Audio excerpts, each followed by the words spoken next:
سورہ کوثر کا وظیفہ دوستوں اگر آپ نے تہجد کے وقت کر لیا تو قسم خدا کی آپ کی اس وظیفے کے ذریعے کی زندگی بدل جائے گی، آپ کے معاملات بننا شروع ہو جائیں گے، آپ کے گھر میں برکتیں ہونا شروع ہو جائیں گی۔ سورہ کوثر اتنی زیادہ فضیلت یہ سورت رکھتی ہے، اتنی زیادہ فضیلت والی یہ سورت ہے۔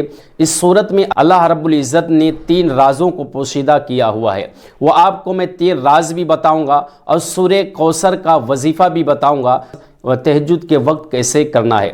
دوستوں اگر آپ نے تہجد کے وقت سورہ کوثر کا وظیفہ کر لیا نا تو آپ کے بگڑے ہوئے کام بننا شروع ہو جائیں گے، آپ کے وہ معاملات بنیں گے جن کو آپ نے کبھی سوچا بھی نہیں ہوگا، کبھی آپ نے تصور بھی نہ کیا ہوگا، وہ معاملات آپ کے بننا شروع ہو جائیں گے۔ اگر آپ کے گھر میں کوئی جادو ٹونے کا مسئلہ ہے، کسی نے آسیب کیا ہوا ہے، کسی نے جادو کیا ہوا ہے، کسی نے دعا تعویذ کے ذریعے آپ کے گھر پر کوئی ایسا کام کر دیا ہے جس سے آپ پریشان رہتے ہیں، آپ الجھنوں میں رہتے ہیں، آپ کے گھر میں برکتیں نہیں ہوتی ہیں، تو سورہ کوثر کا وظیفہ تہجد کے وقت کرو۔ اگر آپ چاہتے ہو کہ آپ کی دعائیں مقبول ہوں، آپ چاہتے ہو آپ کے مکان میں برکت ہو، آپ چاہتے ہو آپ کی دکان میں برکت ہو، آپ کے کاروبار میں برکت ہو، تو سورہ کوثر کا تہجد کے وقت وظیفہ کریں۔ اگر آپ کسی سے شادی کرنا چاہتے ہیں، من پسند شادی کرنا چاہتے ہیں، رشتے کے لیے آپ وظیفہ کریں۔ آپ کا رشتہ نہیں آتا ہے، بہترین آپ کا رشتہ آئے گا، لیکن شرط یہ ہے کہ سورہ کوثر کا وظیفہ آپ کو 7 دن مسلسل کرنا ہے۔ بہت ہی پاورفل یہ وظیفہ ہے، بہت ہی برکتوں والا یہ وظیفہ ہے اور بہت ہی فضیلتوں والا یہ وظیفہ ہے۔ اگر آپ نے یہ وظیفہ دوستوں کر لیا، قسم خدا کی نہ جانے کتنی مسلمان بھائیوں بہنوں کی تقدیر بدل گئی، ان کے معاملات بننا شروع ہو گئے۔ تو سورہ کوثر کون سی سورت ہے؟ سورہ کوثر کہتے ہیں انا اعطیناک الکوثر، یہ سورہ کوثر ہے۔ سورہ کوثر میں دوستوں 3 آیت ہیں۔ ایک آیت پیارے آقا صلی اللہ تعالیٰ علیہ وسلم کی شان بیان کرتی ہے اور دوسری آیت پیارے آقا صلی اللہ علیہ وسلم کے مقصد کو بیان کرتی ہے اور تیسری آیت پیارے آقا صلی اللہ تعالیٰ علیہ وسلم کے دشمنوں کو ہلاک، دشمنوں کو زیر کرنے کو بیان کرتی ہے۔ تو سورہ کوثر میں 3 آیتیں ہیں۔ پہلی آیت حضور کی شان اور مرتبے کو بیان کرتی ہے، دوسری آیت حضور کے مقصد کو بیان کرتی ہے اور تیسری آیت حضور کے جو دشمن تھے، حضور سے جو بغض رکھتے تھے، حضور کو جو ہمیشہ پریشان کرتے تھے، حضور کو اذیت دیتے تھے، حضور کی اولاد کو ابتر کہنے والے تھے، ان کو ہلاک کرنے کے لیے نازل ہوئی ہے۔ تو بڑی ہی فضیلتوں والی یہ صورت ہے۔ اگر آپ کا کوئی دشمن ہے، آپ کو ٹارچر کرتا ہے، آپ کو پریشان کرتا ہے، آپ کو مارنے کی دھمکی دیتا ہے، آپ کو جینے نہیں دیتا ہے، تو اس کے لیے بھی یہ آپ وظیفہ کر سکتے ہیں۔ جس معاملات کے لیے، جس مقصد کے لیے دوستوں آپ یہ وظیفہ کریں گے سورہ کوثر کا، انشاءاللہ تبارک و تعالی اس میں آپ کامیابی پائیں گے، اس میں آپ کامیاب ہوتے ہوئے دکھیں گے۔ جن لوگوں نے یہ وظیفہ کیا ہے الحمدللہ ان لوگوں نے دعائیں دی ہیں، ان لوگوں نے میرے حق میں، میرے بچوں کے حق میں، میرے گھر کے حق میں دعائیں کی ہیں، برکتوں کی دعائیں کی ہیں، اور انشاءاللہ تبارک و تعالی آپ کرنے کے بعد بھی میرے حق میں دعائیں کریں گے اور آپ کی تقدیر بدلنا شروع ہو جائے گی۔ تو دوستوں کرنا کیا ہے؟ دیکھیں میں اکثر کر اس لیے تہجد کے وقت بتاتا ہوں وظیفے، کیونکہ تہجد کا وقت واحد ہی وہ وقت ہوتا ہے جس میں اللہ رب العالمین پہلے آسمان پر اپنے بندوں پر خاص نظر کرم فرماتا ہے۔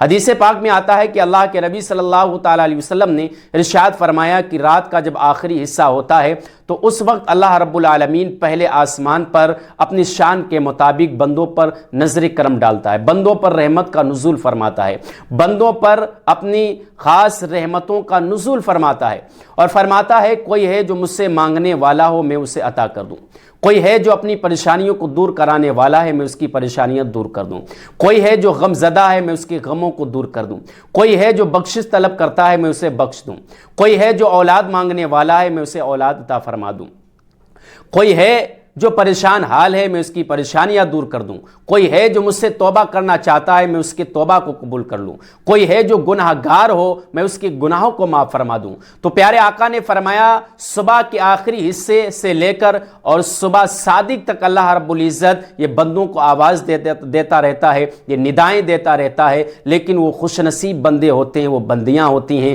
وہ لوگ ہوتے ہیں جو تہجد کے وقت اٹھتے ہیں، تہجد کی نماز پڑھتے ہیں اور تہجد کی نماز کے بعد نے جو بھی ذکر و اذکار کرتے ہیں, جو بھی وظائف پڑھتے ہیں, اللہ رب العزت ان کے وظائف کو, ان کے ذکر کو مقبول فرما لیا کرتا ہے. تو تہجد کا وقت اس لیے بڑی ہی فضیلتوں والا ہے, بڑی ہی برکتوں والا ہے. اگر آپ تہجد کی نماز پڑھنا چاہتے ہیں تو تہجد کی نماز پڑھ لیں تو بہت بڑا کام ہو جائے گا. تہجد کی نماز پڑھنے کے بعد یہ عمل کریں گے تو فوراً اثر کرے گا انشاءاللہ تعالی, فوراً اثر کرے گا. تو تہجد کی نماز پر میں نے پورا مکمل ایک ویڈیو بنایا ہوا ہے. اگر آپ تہجد کی نماز پڑھنا نہیں جانتے ہیں تو آپ ڈسکرپشن میں لنک ڈال دوں گا, اس سے آپ ویڈیو حاصل کر سکتے ہیں. تو دوستوں آپ کو سب سے پہلے کرنا کیا ہے؟ کرنا آپ کو دوستوں یہ ہے کہ سب سے پہلے اگر آپ تہجد کی نماز پڑھتے ہیں تو تہجد کی نماز 2, 4, 5, 8 جو بھی آپ 12 رکعت پڑھتے ہیں تو 12 رکعت پہلے آپ پڑھ لیں. اس کے بعد میں آپ بیٹھ جائیں. بیٹھنے کے بعد آپ کو 3 مرتبہ درود شریف پڑھنا ہے, جو بھی آپ کو درود یاد ہو.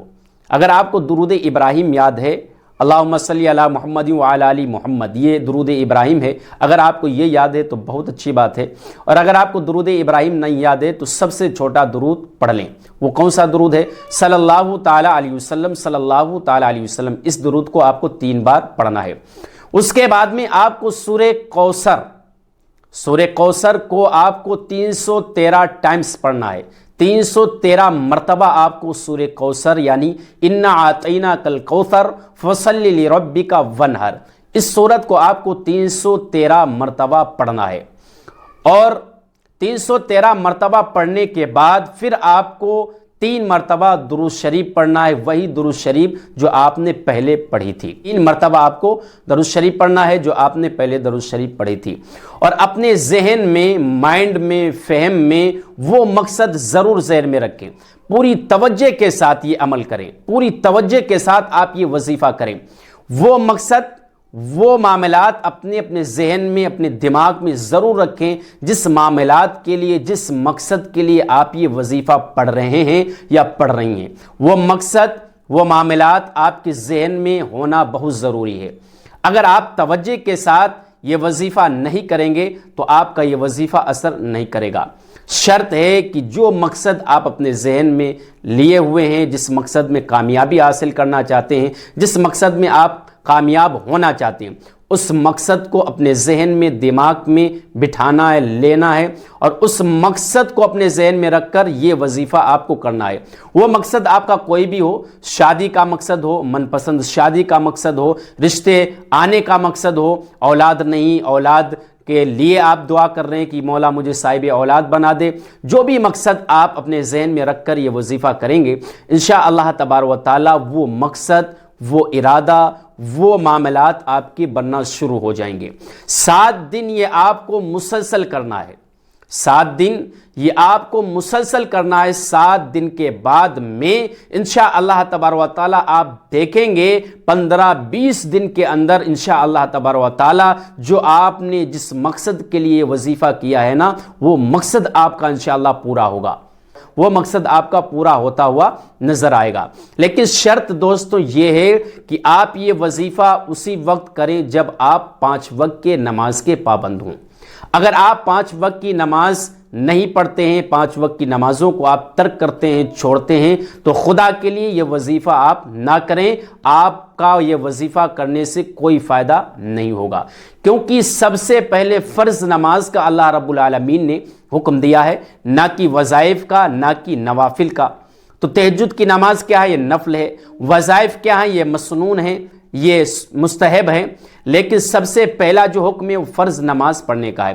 تو فرض نماز پڑھنے کے بعد میں ہی آپ یہ وظیفہ کریں. آپ کو یہ وظیفہ آپ کو 7 دن کرنا ہے, اپنے اس مقصد کو ذہن میں رکھ کر کرنا ہے. جب آپ کا یہ 7 دن مکمل ہو جائے پھر آپ رب سے دعائیں کریں, مانگ مانگ کر دعائیں کریں, رو رو کر دعائیں کریں. انشاءاللہ تبارک و تعالی آپ کی وہ دعائیں مقبول فرمائے گا. انشاءاللہ تبارک و تعالی آپ کے اس مقصد کو پورا فرمائے گا. تو مجھے امید ہے کہ آپ نے صحیح سے اس وظیفے کو سمجھ لیا ہوگا. اگر آپ میرے چینل پر نئے آئے تھے یا آئی تھیں تو چینل کو ضرور سبسکرائب کر لیں اس طرح کی ویڈیو دیکھنے کے لیے. اگر فیس بک پیج پر ویڈیو دیکھ رہے ہوں تو فالو کے ساتھ ساتھ شیئر بھی کر دیں. السلام علیکم ورحمۃ اللہ.